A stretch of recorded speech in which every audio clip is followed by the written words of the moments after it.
nhóm chỉ mà được đại chỗ chất này cường là làng ca tranh bị thọ mà chiết xẹp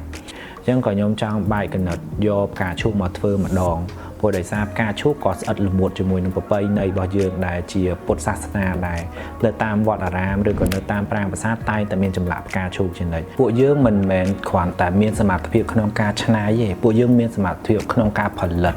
đại vì ai nâng phiệp thiệp khnia cho mùi nông cường ở làng ca nơi lưu bị phục lục bàn từngตัวแบรนด์ทอมแบบนั้นก็ยอมอาเฮียนย่อตัวประกวดจมูกเกย์ได้สุดท้ายยมชมวานนัทธายมเจเนชนายเครือลางกาหนึ่งเจซีโอระบบกรมหุ่นจึงบะวันสีให้ก่อจะจำนวนตีใบระบบเชียงแบบสมัยยมตัวคือยมโจจัดโมเดิร์นโจจัดแบบสหสมัยหนึ่งคนใต้ก็ยมบ้านเคยทำประเทศกัมพูชาเมียนระบบมวยได้ปีใส่ให้เนี่ยนาเกยก่อนเมียนได้อย่างเช่นยื่นเมียนกระบาดยื่นเมียนสลับปะโบราณบอกมาอย่างเช่นดำใบเอาเตียนโยกบังการเอาเวียนเมียนแหลกขณะปีใส่มวยได้เนี่ยนาเกยก่อนเมียนได้ระบบได้ยื่นเมียนให้ยื่นโยเวียนมาเพอเตออย่างเช่นยมเชียเยี่ยมโยกกระบาดจำละโบราณได้เนื้อตามประสาทหรือก่อมาเอาปีสะเพอได้ยมบานฉลองกัดมาน้องโยเวียมอรูเหมือนโจจมวยหนึ่งตีมวยเปียปอนจมวยหนึ่งคืออลังการตุนเดิมตีปีเปียปอนจมวยหนึ่งตาโยเวียมาเอาเปียเอาบ้านเอาเขมรจนอนคอยกอดบ้านสไปน์โยได้จังโบได้ซาหัวไงนี้เนี่ยได้บ้านเปียหรือก็เผอเปียจมวยหนึ่งบ้านขมายโบราณคือตัวแต่เมียนการวิธีโดยเชียมงโกลกาหรือกับชอปปี้หรือกับการที่ทมดมจังบ้านกอดบ้านเผอเพียมันแต่ยมจังรวมยกบ้านขมายมาเอากอดบ้านเผอประจำไงเอาบ้านการตะเฉินการตลอดจังเอาปีพบโลกบ้านเคยโดยซาตัวใบเฉียนเนื้อเลือดชาอันตรายเชียดก็ได้หรือก็โดยซาบกโกลมันเนี่ยก็ได้ทอมมันน่ายื่งจีบกโกลมันเนี่ยยื่งใต้แต่เมียนบรรดาสังคมไอ้เมียนโซเชียลมีเดียไอ้เมียนมัดแพะแขกประเทศให้จังเป้ได้ยื่งบ้านเปะนั่นเลือกเครื่องอลังการได้ชนายใจมาปิดกระบาดขมายนั่นนะก็ช่วยนวมสำเร็จนั่งแต่เอาเก็บบ้านคืนโดยคนี้เป้ได้ชนายเครื่องอลังการคือยมโจจัดเพียบระวนเพียบต้นพลนให้การปฏิเสธกลาคณีปีมวยเติมมวยให้เอาไว้ได้ยมจังบ้านคือมีนเนื้อขนมกระบาดขมายสังแต่ต่างอ๋อให้ขนมจังกระบาดขมายต่างอ๋อได้ยมเผอนั่นคือกระบาดพีวอได้ยมสลันจริงกีจังเวียเนื้อขนมนั่งเวียมีนตั้งปีท่อมาเชียดตั้งปีรุกกระเชียดตั้งปีสัตว์ตั้งปีระบบมีนจีบเซนเดียดยังปีโฟล์มวยเตอร์โฟล์มวยเปียกปอนคณีวิกองเลยคณีคือยมสลันเหมือนแต่จมูกนั่งจมูกนั่ง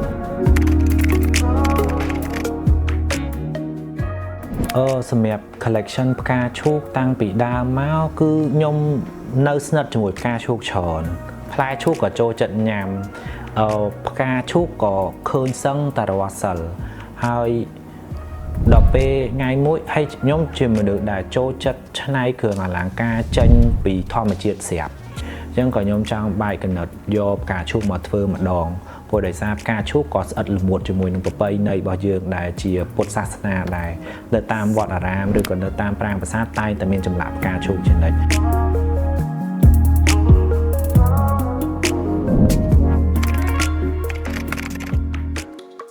ในมันท่าเชียเครื่องอลังการหรือก็เชียสลับปะอาร์เคเต็กเชยวิเมียนฉอนในขนมหนังแปะฟอนจมูกหนึ่งวิมีน principle จมูกหนึ่ง element ได้ยังอาจโยวิมาเผอบ้านในขนมการชนะใบมวยอย่างเช่นไปคลาสกลุ่มท่าลายบัดขม้หรือก็เชียรกกระจีดยังอาจโยมาต่างมาในยังอาจหนึ่งมือจงมวยในขนมกบัดหนังหรือก็จงมวยในวัตถุนั่งดับใบโยมาบันท่ายังชนะติฮอท่าnhưng mà tha còn là này cả chút nhưng thở vô cả chút mau từng đo lên về khác còn là chỉ tập bỏ chút có vô mặt ban đam chút có vô mặt ban còn là chỉ có bom chút rồi có play chút có dùng vô mà phở bàn này chẳng những ai chưa diêm bầm lại vì ở căn ta tròn đi theo tụi muối bàn tay nơi pe đầy cái mơ máu cái đâm tha ní này trên bịp cả chút ô thì ho xem các bạn khmer đã lỡ nướng bộ nhung của bông tại thơ nướng được chỉ xài co muối ní chỉ đànสายก็มวยนี้ได้ยังโยกเวียมาเลี้ยจมูกหนึ่ง ត្បូងគុជខ្យងដែលគេហៅថាពាក់ហើយជាមួយនឹងត្បូងដែលមានពណ៌ pastel ពណ៌រាងស្រាលហើយឥឡូវហ្នឹងគឺខ្ញុំកំពុងតែធ្វើជាមួយនឹងគ្រឿងអលង្ការជាច្រើនដែលប្រើត្បូងដែលពណ៌ស្រាលជិះចេញពី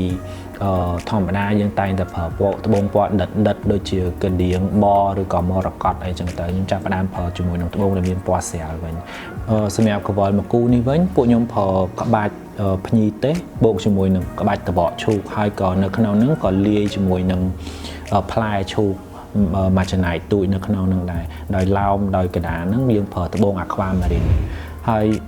តែប៉ិតយើងមើលថាពេលដែលយើងមើលទៅឃើញវាមានពណ៌មាសហើយអញ្ចឹងគាត់ថាតតពាក់ជាមួយនឹងកៅអៅបុរាណឬក៏ថ្ងៃមង្គលការតាមប៉ិតអត់ទេសឹងតែថាអាចពាក់ធ្វើការរាល់ថ្ងៃក៏បានដែរវាជា fashion មួយទៅតាមចំណង់ចំណូលចិត្តរបស់បុគ្គលរៀងខ្លួនដែលគាត់ style ខ្លួនឯងឡើងទៅយកគ្រឿងបុរាណមកប្រើទៅជាគ្រឿងសម័យធម្មតាបានអញ្ចឹងណាសម្រាប់ដូចខ្សែកមួយនេះអញ្ចឹងខ្សែកមួយនេះពួកខ្ញុំយកក្បាច់ផ្កាច័ន្ទហើយលាយជាមួយនឹងកន្ទុយហង្សប៉ុន្តែពេលដែលមើលចូលមកវាមិនមែនជាគ្រឿងបុរាណដែលតតែដល់ពិធីពិសេសបានអាចពាក់បានទេអានេះយើងពាក់ទៅកម្មវិធីធម្មតាជប់លៀងឬក៏មង្គលការរបស់យើងចូលរួមមង្គលការរបស់មិត្តភ័ក្តិក៏យើងអាចពាក់បានដែរ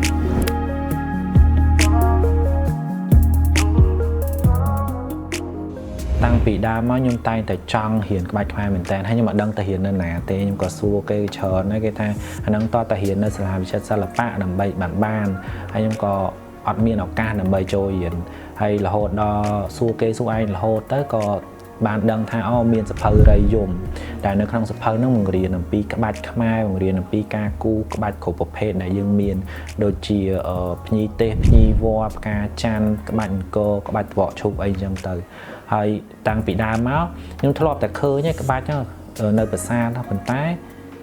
អត់ដឹងថាត្រូវចាប់ពីណាទៅហើយអត់ដឹងថាក្បាច់ហ្នឹងឈ្មោះអីហើយអត់ដឹងថាតើគួរប្រើនៅក្នុងកលៈទេសៈណាប៉ុន្តែតាំងពីពេលដែលខ្ញុំបានស្គាល់នឹងជួបជាមួយសភៅហ្នឹងមកគឺខ្ញុំបានអភិវឌ្ឍខ្លួនឯងជាមួយនឹងក្បាច់ខ្មែរហ្នឹងច្រើនមែនទែនតាំងពីពេលដែលខ្ញុំយកក្បាច់ខ្មែរមកច្នៃរួមបញ្ចូលជាមួយនឹងគ្រឿងអលង្ការសហសម័យហ្នឹងគឺអត់ដែលមានសំបីតែ comment មួយដែលវាបហាឬក៏រិះគន់ទៅលើគំនិតហ្នឹងឯងគឺខ្ញុំទទួលបាន comment ល្អជាច្រើននៅក្នុងបណ្ដាញសង្គមរបស់ខ្ញុំដែលបងបងប្អូនឬក៏ជាពិសេសមីងពូដែលគាត់ពេញចិត្តថាគាត់បានឃើញសិល្បៈបុរាណហួសឡើងវិញម្ដងទៀត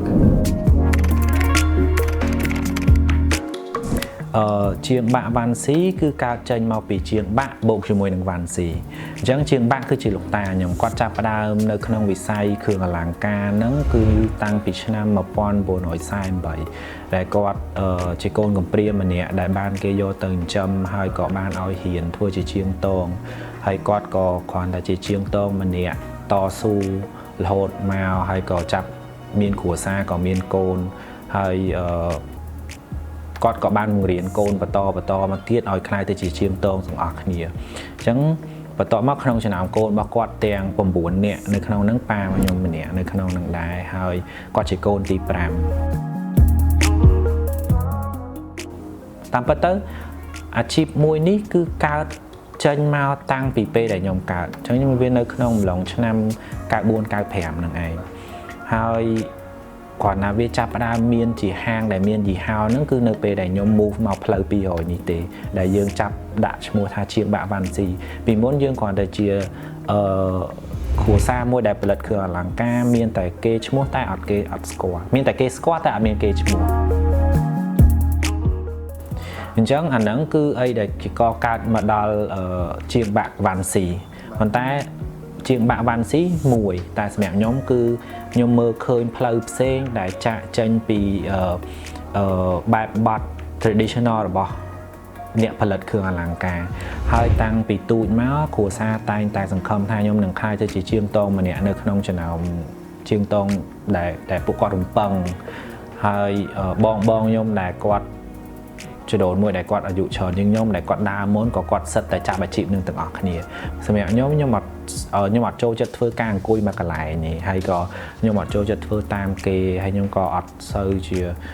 ចូលចិត្តអង្គុយធ្វើការព្រោះដោយសារខ្ញុំបានឃើញតាំងពីកើតមករហូតដល់ឥឡូវហ្នឹងគឺខ្ញុំបានឃើញផលលំបាករបស់ជាងតងទាំងប្រមាណការដែលធ្វើការជាមួយនឹង chemical ការធ្វើការជាមួយក្លិនស្អុយសាំងអាស៊ីតឬក៏គ្រឿងគីមីជាច្រើនទៀតដែលជាទុកលំបាកដែលសឹងតែអត់មានអ្នកណាដឹងទេថាអ្នកប្រើប្រាស់គ្រឿងអលង្ការគាត់សឹងតែមិនដឹងថាជាងតងគាត់ត្រូវឆ្លងកាត់ពីមួយដំណាក់កាលទៅមួយដំណាក់កាលហ្នឹងវាពិបាកយ៉ាងណាដើម្បីផលិតចេញជាគ្រឿងមួយទេប៉ុន្តែសម្រាប់ខ្ញុំផ្ទាល់ខ្ញុំស្រឡាញ់គ្រឿងអលង្ការគាត់តែខ្ញុំអត់ចង់ធ្វើជាជាងតងអញ្ចឹងក៏ថ្ងៃមួយខ្ញុំបានឮថា GA មានបង្រៀនច្នៃគ្រឿងអលង្ការហើយក៏ចាប់អារម្មណ៍មែនទែនហើយតាំងពីពេលហ្នឹងមកក៏ខ្ញុំចាប់ផ្ដើមបង្កើតចំណូលចិត្តខ្លួនឯងឲ្យបូករួមជាមួយនឹងគេដំណើររបស់គ្រួសារក៏ខ្លាយទៅជាអ្នកច្នៃគ្រឿងអលង្ការ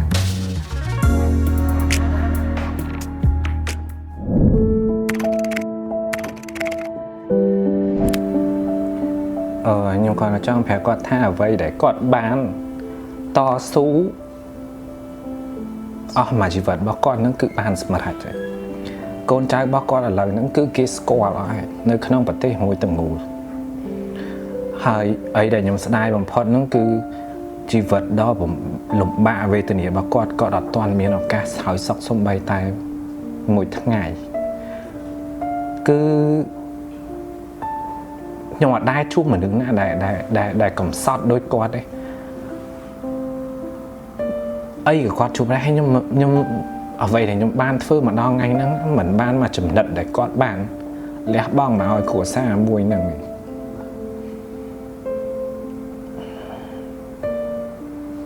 ប៉ុន្តែខ្ញុំចង់ប្រាប់គាត់ថា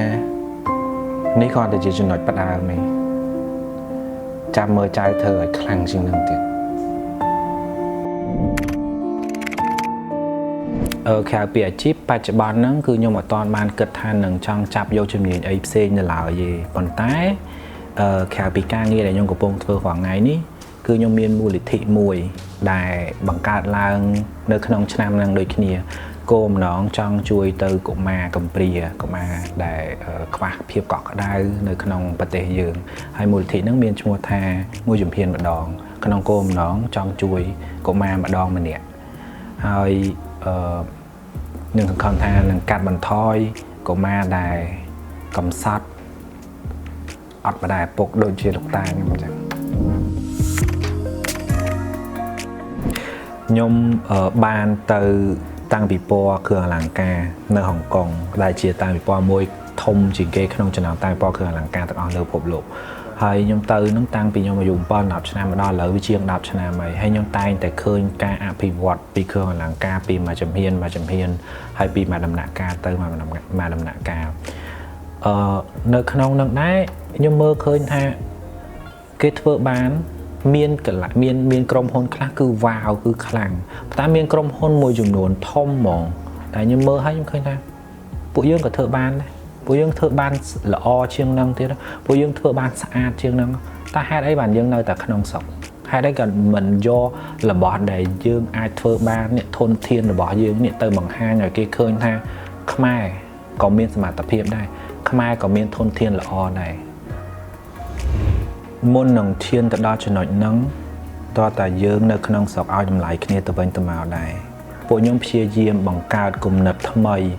រចនាប័ទ្មថ្មីប៉ុន្តែក៏ខ្ញុំសង្ឃឹមថាអ្នកនៅក្នុងប្រទេសដែលជាអ្នកនៅក្នុងវិស័យតែមួយឲ្យតម្លៃគ្នាដែរការដែលចម្លងហ្នឹងក៏អាចធ្វើឲ្យសិល្បៈនៃគ្រឿងអលង្ការស្រុកខ្មែរបានរីកចម្រើនដែរព្រោះតែពួកយើងមិនមែនគ្រាន់តែមានសមត្ថភាពក្នុងការច្នៃទេពួកយើងមានសមត្ថភាពក្នុងការផលិតដែលវាអាចនឹង